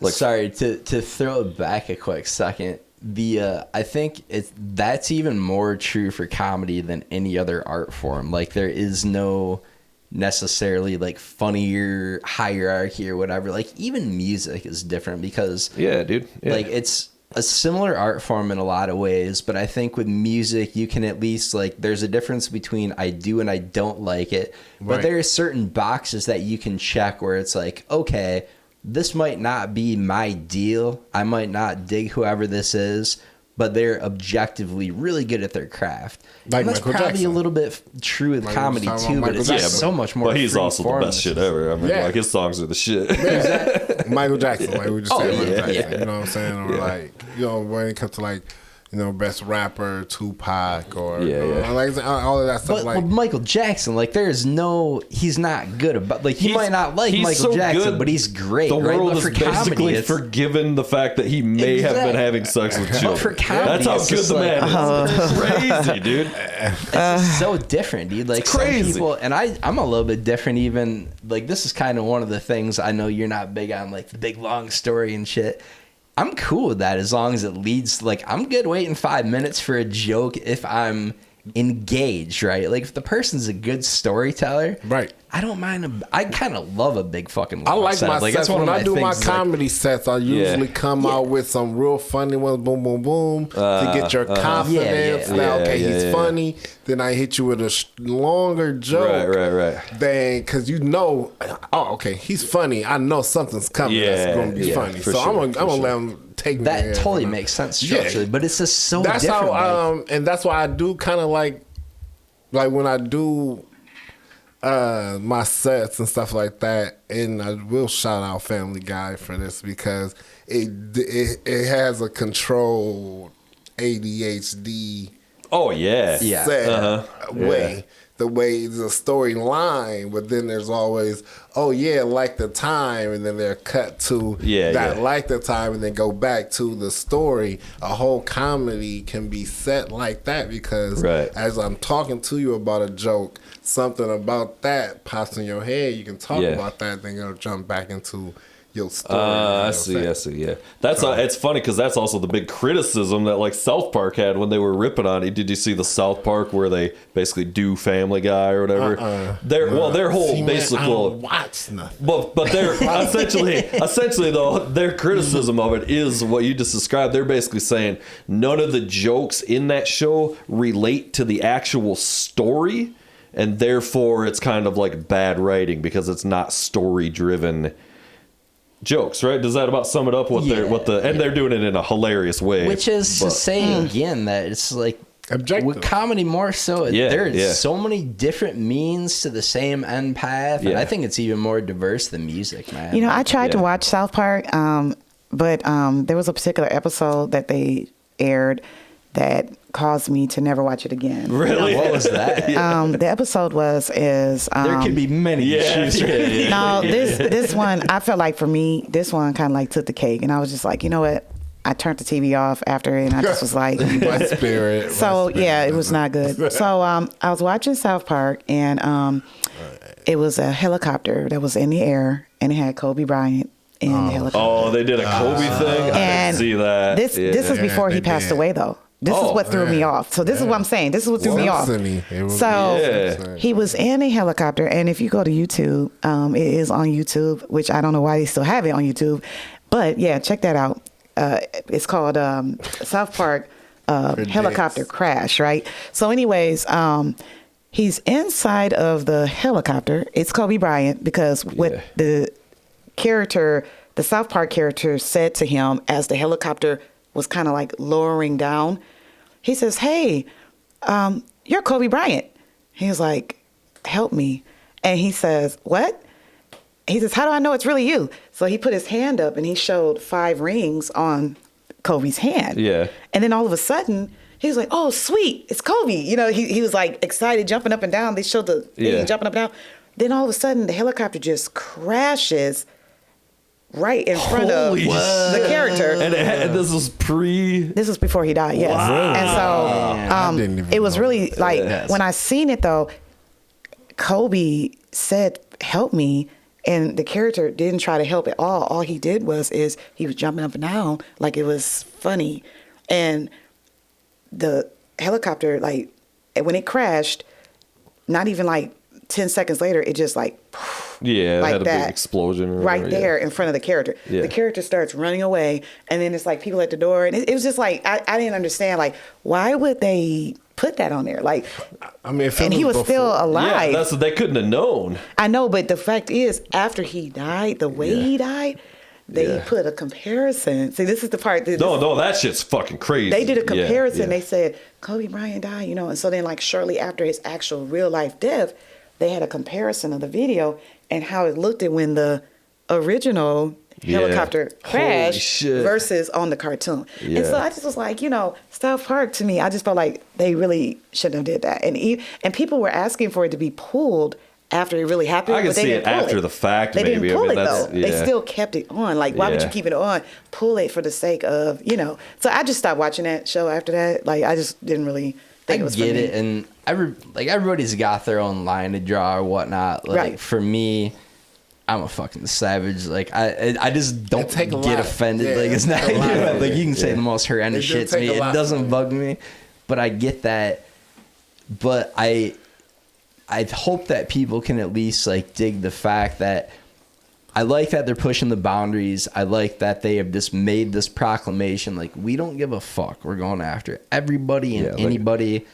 And they're pushing back because, again, like, with as crazy as everybody's getting nowadays, I love that somebody's still going out there and anti-censorship. Fuck it, man. I mean, they did fucking Kick a Ginger Day. You guys remember Kick a Ginger Day? That was one of their things, dude. You know, again, and you got to see it, like it may, but like then certain people. It's just like at one point with South Park, I didn't even watch the show first. The movie was first. I was I'm 36, so the movie's hilarious. Was on hilarious VHS.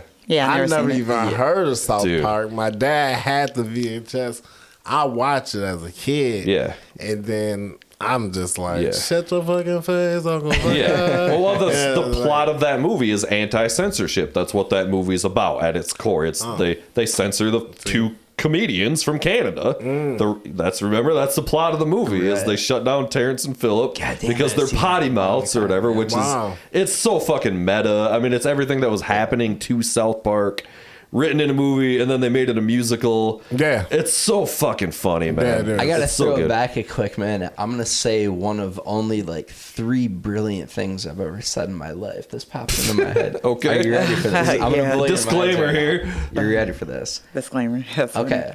So attention spans have never been shorter than they are right now. To be clear, right? Everybody's got to be fucking fed little nuggets of entertainment every second to stay fucking satiated, right? But jokes are getting longer than they've ever been. Back in the day, people had long attention spans, but every joke was fucking punchline. It was just like, hey, yo, you kid over here. It's like bad fucking one-liners. Right. Now it's these big protracted stories, but everybody's got the shortest attention spans in the world. Interesting. Soak it in a little bit. Interesting point. It's an interesting point. Well, see, that's live. See, that's okay. The short attention span. That's why I think Family Guy winning, because the short attention for sure, span. 100%. Because and everything in entertainment. And then that's why I feel like there's going to be shows eventually that are actually going to be like 15 minutes long. I mean, they kind of are like. Well, Aqua Teen Hunger Force is a 15-minute long show. See, a lot of the adults. Metalocalypse. Because it just got no short. People just gonna have show. Like I remember when I was Rugrats had 2 episodes and 1:30. Well, that is actually what Aqua Teen was. Originally it was like 2 15-minuters in a 30-minute package. Yeah, exactly. So they kind of saw that coming already anyway. Rugrats well ahead of the game. But you see these artists are getting paid like millions of dollars to make a less than 3-minute song. Like I'm just like I just can't believe music that. really got short. Like music now, true it's that, just dude. like a chorus, a pop verse, music, a chorus, and it's get to the. I'm like, dang. I mean, it was all there's a ringtone used to be long. Yeah, for real. I hear that. The other. I'm all about long everything. Give me long jokes. Give me long. I want a fucking 15-minute opus that's going up and down. I don't want that. Challenge. I only want that when it's good. I want to earn it. We're like progressive rock guys, so I mean, we're into long, prog rock was kind of my thing, and like we go. So yeah, I mean, a lot of that shit. But now, honestly, like I don't know, my attention span I'm sure is shorter too. Like it has to be good, has to be going somewhere. And I like a well structured pop song, but I agree that now they're like 2.5 minutes and barely anything. Yeah. I heard on the radio the other day. Rhapsody. Bohemian Rhapsody. Yeah. Oh, yeah. And I love that song. That's a classic song, classic group. Shout out to Queen and Brian May's Freddie a big Mercury. fan. Yeah, Freddie Mercury. He was a very talented man. And I was listening to the radio, and I actually like really appreciated the longevity of the song. Yeah. Because as you actually getting into the song, then the climax starts happening, then the breakdown. You know what I'm saying? It's possibly one of the most unique songs ever. The fact that it's so popular and is so weird is kind of a miracle. But you see how they changed up just the tone of the whole song? Like it started off slow. Yeah, I mean, and then it goes to the fast. Mm-hmm. Then they go back to the slow at the end, and it just kind of makes you feel like you just want to kill everyone in the whole state. Like music can really jump in you. Yeah. I was talking to my partner about that. Like we got to be mindful. Like certain songs, like the artists, they intentionally want you to remember the words, so they want you to keep saying it or feeling some kind of way. Yeah. So sometimes, like when you hear songs like that, it starts making you feel like oh man, I shouldn't have did what I used to do back in the 90s. You know, so you start feeling bad about your life, and then all of a sudden, here comes a good song on afterwards, and you're like, well, you know what? I'm who I am. I'm not gonna forget it. I forget it. Well, I mean, he's singing about fucking Galileo and Beelzebub and all this shit. Those are the lyrics of that song. You can make an argument Queen's catalog is like among the most diverse of any huge band, and they started out like as a college experimental rock band. Have you guys ever actually listened to the full record, A Night at the Opera, that Bohemian Rhapsody is a part of? No. It's a true masterpiece in every sense of the word. And Bohemian Rhapsody is like track like 9 or 10 or something. Yeah. And but it's almost like you can kind of think of the whole album as almost like that whole thing like expanded. Like it's very much got this like rock stuff that's the rock band, you know, the guitars and drums and everything, and then goes into these like theatrical pop piano driven things that Freddie Mercury was all about, you know, that has, you know, a musical theater flair to it and these things.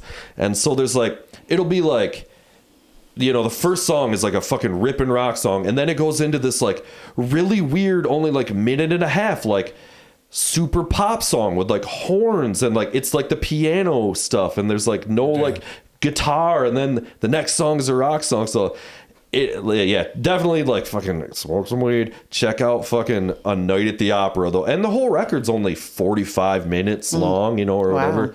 It's just, there's so many fucking great. It's got a. So what do you think of? So what do you think of Nirvana? Because as I'm seeing all these guitars around here, I just, you know, I instantly think that if Kurt Cobain was still alive, he would have like a lot of this in his house, I think. Oh yeah, I mean, like, well, so Nirvana was my first favorite band that I ever chose as my own person to have a favorite band was Nirvana when I was 8 or 9. I have an older brother who was into music. He influenced a lot of that on me. But so I still love Nirvana. I think Nevermind is a masterpiece in a lot of different ways. I love all that stuff. There's a lot of things. I don't think Nirvana would have really continued as a band much longer, regardless if he was still alive or not. And I think a lot of people feel that way. They were pretty volatile. He was, you know, I don't know. Those kind of people like that probably wouldn't have lasted. Maybe they'd have got back together later, et cetera. Right. I think Kurt Cobain it's kind of known that he was already almost thinking about kind of like going solo as it was and whatever. And Courtney Love, and there's a lot of stuff happening there, right? So, right. But yes, I love Nirvana, of course. Yeah, I used to know all those songs on guitar and shit. We did a whole set as a Nirvana cover band one time, just randomly when I, you know, like way back in the day, way back. Well, the good thing about New World Comedy is we know that there's no like, we're not trying to be better than each other. You know what I mean? Like, I wouldn't, you know, try to like get to a certain level and then like F New World Comedy or something. You know what I mean? Like, this is not the Temptations and David Ruffin over here. You know what I'm saying? Like, I would hope. Look, I'm looking at my partner like I would hope he would do that to me. But I'm saying I feel like as it gets bigger and as we expand further and as you know, we're in the process about to get our comedy club open soon. Sooner than soon. So we working on that very hard. That's awesome. Where are you guys doing that at? Just, you know, right now our realtor is looking at different areas for us. Okay. But it will be consumption. Yes. Friendly. Nice. Yes. Okay. Like I said, back to the whole drawing board of the getting and being one of the first people to have interstate entertainment for legal consumption in the states that allow recreational smoke. You know, now's the time to, you know, to be the McDonald's or the Budweisers of this type of situation, because soon it's going to be allowed everywhere again. So, yeah, true that. So we take pride in knowing that we giving people an experience. Like Dave had said earlier, coming to a New World Comedy production, like a show that we do, it is an experience. And if you haven't been to a 420 friendly comedy show where you can smoke while we joke, it is something that we recommend people try at least once. We the headliner. Yeah. I'm not gonna lie. We's the headliner. We just making sure that the openers are funny. We're gonna make sure the show's funny while the weed headlines the night. Everyone's welcome to come. Everyone's welcome to come in. Matter of fact, we also do clean comedy as well. So we don't just do all 420 friendly shows, but we want to make sure that we're able to offer some clean shows for like some of the churches in the community. Nice. Also, I was talking to Dave, and I just really want to make sure that all types of people feel welcome, no matter what the gender, creed, whatever's going on. So I've been talking to the missionary try to come up to when it comes to the comedy. Yeah. You know what I'm saying? Because to be in I would love to one day be in a comedy club and like, of course, probably with a, what's they call it?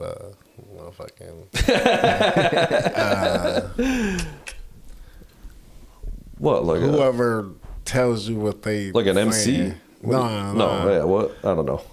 Like if I can't understand what you're saying, your language. Translator. So interpreter. So it would be nice to have that, to be in like different bilingual clubs, like in China or something like that, to just see how we can channel that comedy was going on there to a way. Of, Tom Segura does those Spanish shows too because he speaks Spanish. So he moves his set into Spanish and does these like specific shows for the Spanish crowds, just like a specific tour or something.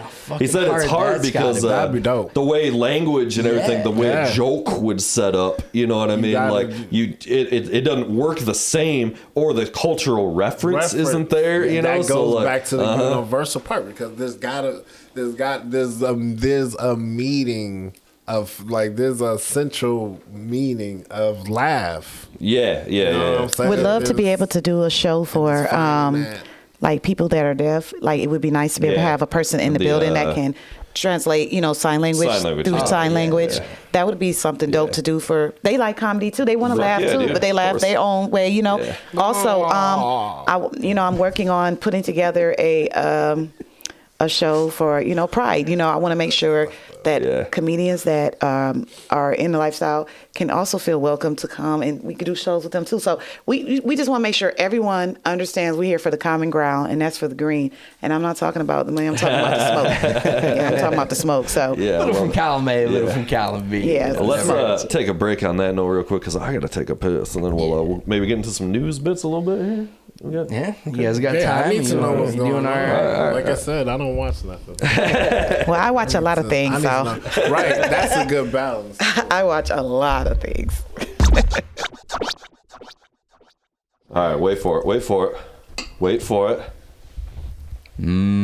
So how are you? It's about a minute. Wow, it has been a hectic start to the year, my friend. A whole lot going on. Same terrible intro to this lackluster bit every time. Thought maybe we'd be coming with some fresh material here in the new year, but that is not the case. Do you realize we have not done a deep dive into the news since last year? Yeah, I believe it. Several weeks into last year, as a matter of fact. Well, man, I really, really need to get caught up on some shit that's happened over the last 6 months since yes, it is about that time. Retarded fucking thing. So should we get into it? Let's get right into it here, baby. Yeah, we're back, baby. Cooking. All right. We're back. News of the world. By we, I mean you, because I don't have any material at all. Well, this should be tremendous. These were all written like 3 weeks ago, so super timely. Real current stuff here. I know we said comedy is not a competition, but I gotta say, these might objectively be the greatest jokes ever written, regardless of context, genre. I'm sure. Certainly top 3. Yeah. All right. We're going to get right into it here. So some hot, late breaking news, fresh off the presses here. A riot unfolds as NYPD responds to discovery of underground tunnel in a Brooklyn synagogue. Okay. Did you hear about this one that happened a very long time ago? I didn't hear about that. We haven't done all right, why are they rioting?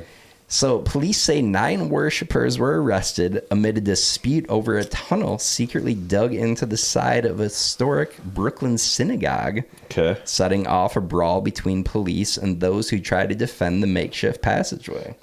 Okay. This was an enormous story. No, it wasn't. Nobody saw it. It was a very, very big story. Where was the tunnel hit? Where did it? It was in New York. So apparently there was like a synagogue. They had been digging this tunnel for a couple of years. I guess it led to some old, like, kind of sacred bathhouse area or something. Yeah. I'm not an expert. I don't want to try to be an expert. You're not an archaeologist? No, neither an archaeologist. Who owned the land is pretty much all I'm That was part of the dispute. It was like partially the synagogue, partly the other people, but they were just like digging this random tunnel underneath, and they worried about the shit caving in. And so people were like, we hear people digging underneath the floor here. Everybody thought they're going batshit crazy.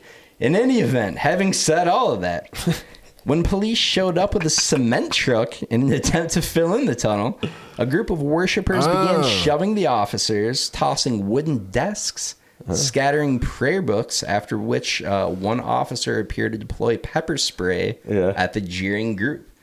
So this was an intense showdown, The scene was described by onlookers as intense and chaotic.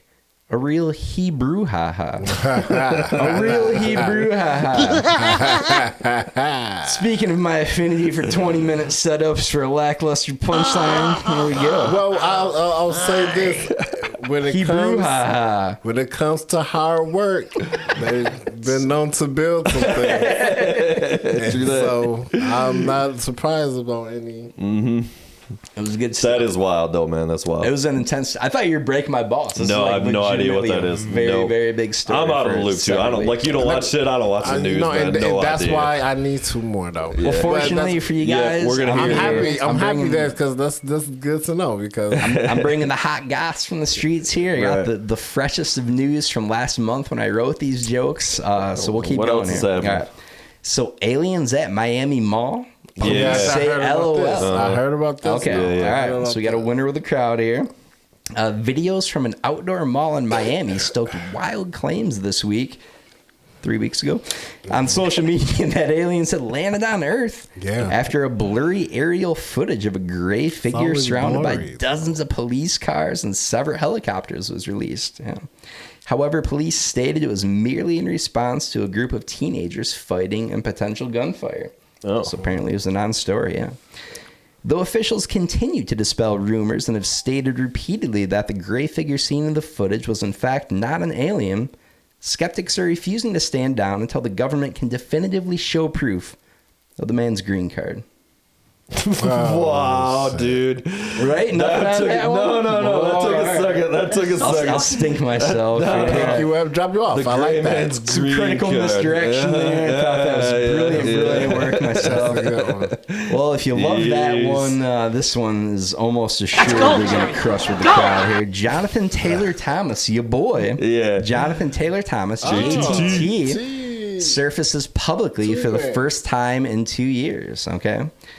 The elusive ex-child star who vanished from the business 10 years ago was spotted publicly for the first time since being seen walking his dog in Southern California 2 years ago. All right. Though those who saw him said he had gained a significant amount of weight and was walking noticeably slower than before, he was now moving more at the speed of a Jonathan Taylor tortoise. Jonathan Taylor tortoise. There's a punchline in an earlier episode. I love wordplays. Just god awful, and he's stealing my shit to fucking call me out on. No, it's completely original Jonathan Taylor tortoise material. It's proprietary information. It's a very lame callback to an even lamer joke many months ago. It stinks. Yeah, no, dude, your jokes are the best. We all love your jokes. Stinks. All right. It's the one benefit to not wearing the headphones during this segment. I am mean to your shit. So I continue to be That's why he doesn't wear them anymore. At the moment. He knows the sounders are coming. All right. Man splits in half, jumping 750 feet off the top of a New York City building. Damn. This is pretty fucked up. So a man died a gruesome death after jumping roughly 750 feet to his death in New York City, and he reportedly ended up split in two on the pavement. That's going to hurt. The good news is, even though the landing ended in a 2, judges gave him an 8.7 for the jump itself. So not all that. Shaunte loved that one. I'm clearly killing you, breaking you up over there. She can barely contain herself. We had to mute the microphone. The laughter was simply too distracting to go on. So rest assured, she's cracking up in the background here. Like she said, it makes you laugh on the inside earlier. She's laughing on the inside. I'm wondering, did they have some kind of cameras around that actually caught this? Like that's really sad. Sounds a little bit made up, doesn't it? So I'm such an idiot. When I first read it, the headline, I thought the dude jumped off like spread eagle. In the sheer force, you thought it was a horizontal situation. Upon reading the story, I realized that I'm a moron and that defies the laws of physics. So because you gotta think about if a person's falling, if a person's like literally falling. Are they going to just fall straight down the whole time, or do they turn? You know what I mean? Further investigations needed on this one. We're going to get some more finance reporters on this case. We're going to get to the bottom of this one, rest assured. All right. Last but not least, ladies and gentlemen, the Epstein Files Unsealed. David Copperfield named in documents. Oh, my God. Hilarious. Shocking story. So magician David Copperfield was one of several names mentioned in a newly unsealed Epstein Island court document. However, he was not accused of any kind of misconduct. So great news for Mr. Copperfield there. David reportedly put on a fantastic show on the island until he was interrupted by Epstein himself, who took the stage and proclaimed to the audience, "Now for my next trick, watch in amazement as I watch this 15-year-old's hymen disappear." Oh, my God. And that, ladies and gentlemen, is your... The Dangerville Podcast presents News of the World. Going hard on the last one. Wow. Crowd loved it. That was going hard. Fantastic response from the audience here. Killing on stage, there's no feeling quite like it. That's pretty harsh. Dude, I saw David Copperfield when I was like 8 years old in Muskegon. He came around and my parents took me. It was the shit. He was an enormous act. He made the Empire State Building disappear. It's a big deal, right? You gotta hide the scars somewhere. Shoot, Epstein Island, the options. Man, I'm not really following that shit either. They put out those fucking names and shit finally. I mean, everybody's ripping on fucking Stephen Hawking, which is pretty hilarious. I mean, those names are pretty funny, you know. Like, it's, you know, all that. It's like Tom Hanks been getting a lot of shit. What happened with Tom Hanks? That last he's joke on the list, man. That last joke goes he was on episode 69. Ouch. So yeah. The meth all kinds of lives up here. Well played. Yeah, I don't know. The whole thing about these lists, like, I don't know exactly what's going on, and it sounds like people are named in the list for all sorts of random reasons, right? Wow. Like, oh, they shared a plane with them, or they did this or that, or they were. So I don't know, but it's all very fucked up. Like, there's clearly some shady shit going on, right? Like, it's not hard to get down to the bottom of this if they want to. Yeah, and they pretty fucking clearly don't care. They want the people who put their head down to feel accountable. Versus the people who absolutely knew. Versus you kind of knew they wanted you to. Why did you say that? Well, bitch, we was doing Forrest Gump. I'm trying to get this money. If they don't leave Tom Hanks alone, damn. Yeah. He getting old and shit. Well, they all. That's where it comes. Bill Clinton's, right? you know, I mean, whatever. What's the guy? Prince Andrew or what is it? Oh yeah, my there's God. all. I mean, it's like the base of the big names. Yeah. This is. I don't know, like conspiracy theories, think what you want about them. Who fucking knows which of them are true, it could all which be aren't. Wrestling. That's what I've been saying. It could all be wrestling. I mean, this one seems pretty definitively like there's some fucked up shit going on and some big names, and they're trying to be scandalous and hide it. I don't know. It's pretty out of control. But Woody Harrelson, that's not being talked about. Is he on it? Was he on that list? I'm just saying he's not. He should be. People like that. The guy who people like that. Like, how come he's on the list? His own list. I'm like, man. People be on Woody's list, man. You don't want to end up on Woody's list. I gotta tell you, Woody Harrelson is on a pretty short list of dudes who can fucking legitimately act their ass off in a serious flick And also, it's pretty goddamn funny. Like, that's not necessarily the same skill set, and he fucking crushes. Did he both, get? I think. Is he under? Does something going on with him? I shouldn't have said. I meant to say Woody Allen. I mean, yeah. I made a mistake with the Woody. Yeah. So shout out to Woody There's only Harrelson. like 2 Woodies. Right. Well, Woody Woodpecker, but you know. Of course, Toy Story. Toy Story. Yeah, Back to joking there town. somewhere. Right. No, Woody Allen. Woody Allen. Well, we were just watching Seinfeld, and there's the famous episode where Kramer gets the line in the Woody Allen movie where these pretzels are making me thirsty. Oh yeah. Oh my God. But it's like, you know, like this was like right before all that scandal shit started happening. So like Woody Allen was like the most revered comedic filmmaker, and you know, obviously big New York. And it was like, so like in that episode, they're like, you got, you know, the whole thing is you got to talk to Woody. You're in a Woody Allen movie. Oh my God. You know, and now it's like it'd be like a whole different thing, you know. Man, I mean, nobody even cares still. That's messed up. No, yeah. You know what I'm saying? At the end of the day, like, nobody really... People, he was making movies after that, and still, Yeah, for sure. And I think Jerry looked up to him. Oh, of course, I mean, yeah. So many fucking. And Hollywood's a fuck. Like, obviously, looking at this from afar, and it's all fifth-hand stories and shit you read on the news, and who knows how much of it's bullshit. But like that industry, more so than any other, it's. Right. And I wash my back, you wash yours, all that shit. Whatever in my closet, just keep it. You know. Yeah. Roman Polanski. You know, it's at the point to where the internet made the world so small. You know, anywhere can be Hollywood. You can make anywhere Hollywood, like Austin, with enough views. Yeah, any place can be Universal's. You know, if you can make it appear with.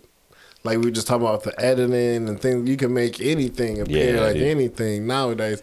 So I think now when you going out there, you basically going out there because I don't give a fuck. Like, you know what I'm saying? You know what I'm saying?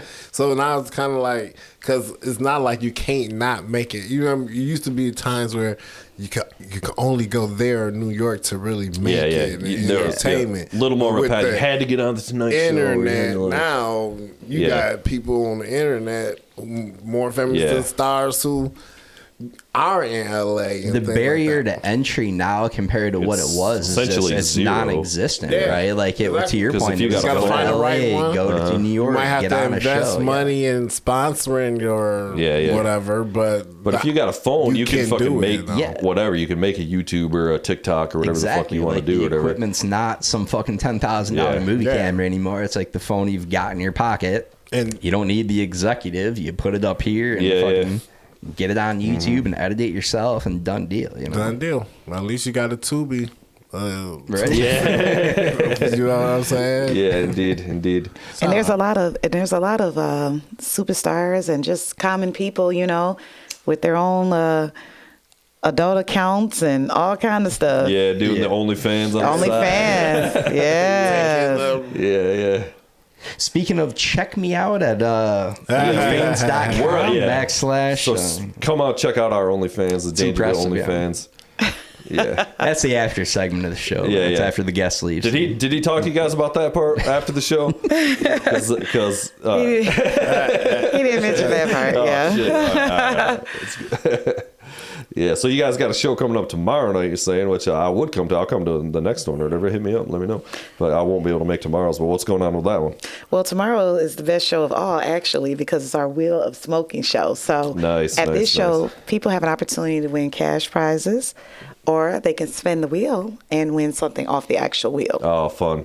So, yeah. Unfortunately, this will come out like the day or two after that show happens, so it won't be a lot of good. But I know. I was like, oh my God, it's going to be perfect time. And then 2 seconds later, I was like, fuck, we're not going to have it. You know, it's okay. But you got more. It's okay, because we... just want people to check out New World Comedy. Just check out New World Comedy on Instagram and also on Facebook for upcoming shows that we're going to be having and stuff. So... we try to stay, consistency is the key. So we want to make sure that even when we're in production with one show, we already got a theme for the next one. We already rolling, getting our cast together. So yeah, that's the best part of it. So you kind of know what you're going to do next after this. So you got this show tomorrow. It's Saturday night, but then you got to kind of know what's happening after that. Yeah, we got a February 10th show, and then we got 12th to be in Detroit. I was gonna say, if you guys you ever make it over to Detroit. Yeah. We're blessed to be able to go to all kind of different states. You know what I'm saying? Yeah. Like I said, it was about this was like, COVID slowed a lot of the live entertainment Fuck down. yeah, it did. You know what I'm saying? People are kind of really just actually kind of for real, actually honestly going out to go see stuff. Yeah. You know what I'm saying? So that's something I'm happy about, because now people really gotta be on their game, because just because they see you funny on a skit, they come see you live. Can you make me laugh? Your skits are funny online, but I'm coming to see you now. We've talked about that too. Is there's it seems like there's these different comedians that are they're better at that than their actual stand up, or they're funnier on podcasts than their actual stand up is, and it's a little bit different skill set in a way. It's man, these guys are fucking the funniest guys on these podcasts, and then we watch their actual stand up, and we're kind of it's fine or whatever. Right. There's such a difference between hey, it's you and two buddies in a camera doing some idiotic shit versus I'm fucking up here in front of some actual people, and it's about presence and right. And a lot of times when you go on stage, people just think that you just basically go up there and it's as easy as it looks. I feel like it takes a lot of confidence, first of all, just to be able to stand in front of the people. You don't know what they're thinking of you and what they're going through. But if you're able to get up there and take people's minds off their problems for the time being that you're there, and just get them to laugh and just remembering stuff that you did, that's the best part of making sure that the job is complete. I also think that, when a person says, oh, yeah, all you're doing is just standing up there, you really have to put together a set, what you're going to be talking about, so you won't just be up there rambling or freeze, because sometimes I'm telling you, if the lights ain't dim properly and things ain't looking right, you can see piercing eyes from across the way. And so one person can literally throw you off if you allow that train of thought to be took off. Sometimes you could be up there and be like, dang, I forgot to say this joke. Yeah, forgot your tag. That. You know what I'm saying? Yeah. Right. So, performing arts is crazy. For sure, man. I like how even from musicians to comics, even feedback from a speaker can ruin someone's whole set that they prepare for it. But there's people who take that feedback and come back from that feedback and then jam out for even if I got to imagine you got to be prepared to go up there and fail, similar to someone doing a news segment on a podcast. If you're willing to put yourself bombing in front of perfect strangers, terrible, no laughter, no response whatsoever. It's just roll the dice you got to take with that. You got to be ready to fail, baby. It's part of the territory. You got to die before you can truly live. One more thing. I know we're trying to wrap up here. You got to die before you live. I like that. We got somebody. We got a little birthday boy. I don't know what the hell this is. Birthday boy. Enormous cardboard fucking thing here. I don't know what the fuck is happening. I wrapped this carefully myself in a cardboard box here. Oh, wow. This is really nice. Look at this. This is monstrous. Wow. Really beautiful wrapping. Really there, good buddy. stuff. And we put in on it. So. Yeah. I thought about wrapping it. I looked at that box. I just go, nah. I'm like, nah. He's like, I got 5 on. Also, there's probably packaging details and pricing in there. Ignore all that. Let me get that out of there. I can't open this, man. I need a knife or this something. This is just man. good radio right here. Just rip that shit open. You're a grown ass man. It's plastic tape, bro. You're a grown man versus tape. That would seem to be a bad showing pretty easily. It's got to be some sort of poster or something. I'm guessing. That's definitely not. I'm definitely not no smoke. You don't know what this is already. This is clearly and only one thing, my friend. Yeah. All right. So this was a throwback to a couple episodes ago when we were gonna get a full size Snoop Dogg to just sit in the fourth chair. This is top priority. Usually we've only got 3 guests here, so we got an empty chair. We're like, we need to set up a permanent chair for Snoop Dogg. Snoop Dogg there. We're gonna get Snoop Dogg sounders. Oh we're my gonna God, throw that's it over so dope. to Snoop, and it's gonna boom. And just be like, and just get the thing set up on here. So we're just like, what do you think, Snoop? Yeah, for sure. You just hit we just have the clip set up. So for show. Yeah. For show. Nothing but Snoop. Oh, that's nice. This is the greatest thing that's ever happened. Mainly, I wanted to get this. Look at it. Oh my God. Soak him in. It's very huge. It is a 6'3" life-size replica. I can't even like move the thing, dude. Basically, half of this is like, I just want to make Susan really uncomfortable and be like, no, it's a gift. I mean, I'm going to be offended if you don't keep it prominently displayed in your home somewhere. It's so huge. Look at it. That's oh my God. Oh my God, that is so dope. You know what? Soak it in a little bit. Shout out Snoop Dogg. Shout out to Snoop. Shout out to Snoop. We just went to his concert. We just at his concert. Yeah. Would you guys go to the show in Detroit in like July? GR. Yeah. We already had the Detroit tickets, and then he fucking announced way later. And we're like, what the fuck? We almost went to both. We were like, we should just fucking go to the back to that. And I think it was, no, it was 2 nights later. So we were just like, It had to probably just be. But it was like a fucking Tuesday or something, and I'm like, and I did kind of feel like too. I'm like, we just saw it. It might not quite hit the same. Right, you want to see I gotta it say, man, this is so nice. Like, yeah, so it would have been convenient catching it here, but it was fun to get on a concert road trip. What hasn't been done for a minute, and DTE outdoor, is fucking awesome. Yeah, the outdoor like venue aspect was super fun. Yeah. And Snoop fucking crushed it, man. It They all crushed it, dude. show. Fucking Yeah, he did a great job. He had Lady of Rage out there. Yeah, which was Wiz Khalifa. unexpected cameo. Was not expected to see her, dude. The Yin Yang Twins. We seen the Yin Yang Twins on stage. Yeah. I gotta say, Too Short. I don't know if he did the GR show. Too Short. No, was Too Short surprisingly didn't good. come out. And It Too was- Short didn't come out it was here. a fun Weird. live They like show. didn't have the exact same lineup. Like it was kind That's of what they do, though. They try From to different get- cities and put states. money in a It lot depends. of people, Right. friends, and people pocket. But him and Wiz Yeah. Khalifa did amazing together. Wiz Khalifa Wiz had alone a would be dope. sick fucking video show and all that. Had his son on stage. I mean, yeah. they even had videos of Snoop like behind the scenes. You know, like how the person go to the hotel room and say, you know, it's time for you to get ready. You know, and they had him sitting there, and he was like, "They ain't ready yet for me to come out." It's tough to It was dope. Get like culturally when it comes to like a cultural based something like weed, stoner, smoking. Like when it comes to like music, and when you think weed and music, you know Woody. Willie Nelson. Yeah. Things like that. Oh, you think of Snoop. You think of Snoop. You think Snoop. Yeah. And then how Wiz came in though. Yeah. And became a really poster rapper for weed. Yeah.